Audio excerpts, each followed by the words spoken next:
Hi, my name is Randy Opat. I'm a corporate pilot and have been a corporate pilot for approximately 40 years. I fly what are called Gulfstream jets and also helicopters, and we're currently in my hangar here in Florida, and I wanted to talk a little about the product and my experience with the product. This is my R-44 helicopter made by Robinson Helicopter in Torrance, California. It's a four-place helicopter with a reciprocating engine in it.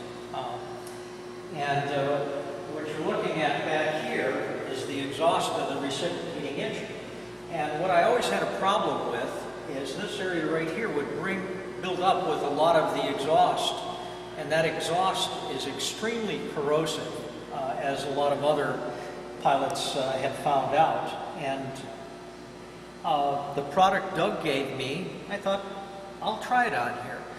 Let it cure up, and then flew the helicopter probably about 40-50 hours, and absolutely had no issue anymore with the exhaust sticking to it.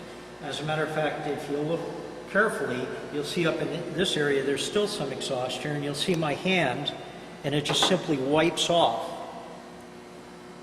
Nothing sticks to the product. And the corrosive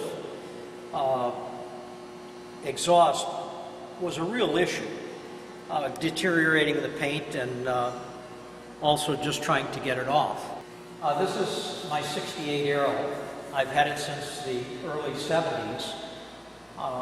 Originally I had it repainted in the mid-70s, and over the period of time the paint started to chalk up, as paints do over the years.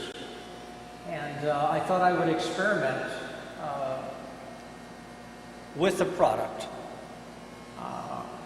So what I did is I didn't sand down the airplane. I cleaned it very thoroughly. Prior to doing that, I talked with Doug, and he said, "Randy, you're probably going to pick up some speed from the airplane." I said, "Doug, let's find out." And I did a closed course between where I'm based and Sebring, Florida, and calculated the temperature, the speed, the manifold pressure, the RPM, the altitude, and did it on this closed course prior to putting the product on. Brought the airplane back in, cleaned up the airplane, and spent a week coating the airplane. I used less than a pint on the entire aircraft, which probably equates down to less than 2 pounds. And you can see the result of what happened in terms of the finish of the aircraft. What was once extremely chalky paint brought a gloss back, but more so, what has happened to the aircraft is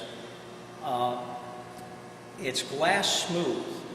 So what I did, I ran the closed course again between where I'm located in Sebring, Florida, simulating or trying to duplicate the conditions that I initially flew it in to see if there was any speed change.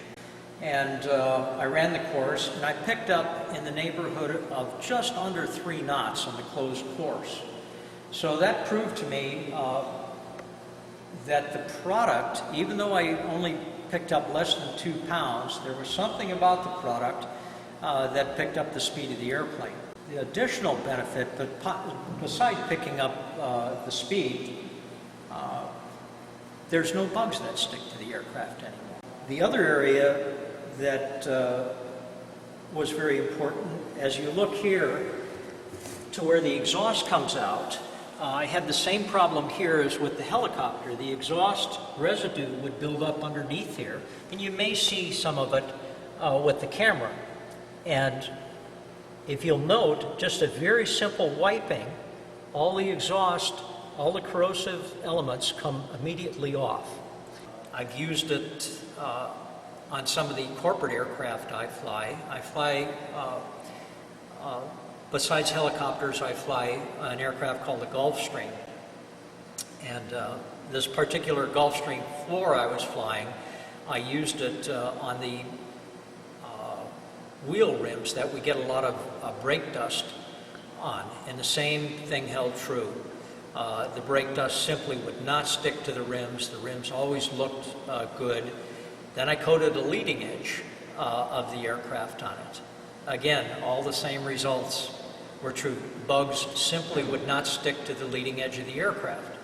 Now on the big Gulfstream, I don't know what that equated to in terms of increased performance, but I can tell you on the leading edge of the Gulfstream, I didn't get the oxidation that I normally get on the leading edge from oxidation of the aluminum. The aluminum stayed bright and bugs simply would not stick to it. There was an additional use. I was flying a larger helicopter called a Sikorsky S-76 for a company. And one of the problems was that the exhaust from the two jet engines on the helicopter, the S-76, the exhaust would go over the rear part of the top of the fuselage and onto the vertical stabilizer. Like my helicopter and like the Aero, I got to be a believer in it. I had the aircraft cleaned. We ended up coating the vertical stabilizer in the back of the fuselage, and the problem was no longer a problem. The residue from the jet engine exhaust would simply wash off and would not, nothing would stick to it. One of the things I didn't talk about was the propeller and the leading edge of the wings and the nose area. I used the product on the propeller and found out that a couple of things happened. One, that it didn't seem to chip as much. Two, the bugs would not stick to it. That may have been a factor also in the increased performance, the speed increase I did get on the airplane. I couldn't quantify whether it was the prop, the leading edge, the combination of both that picked up the speed. I can simply verify that it did pick up the speed.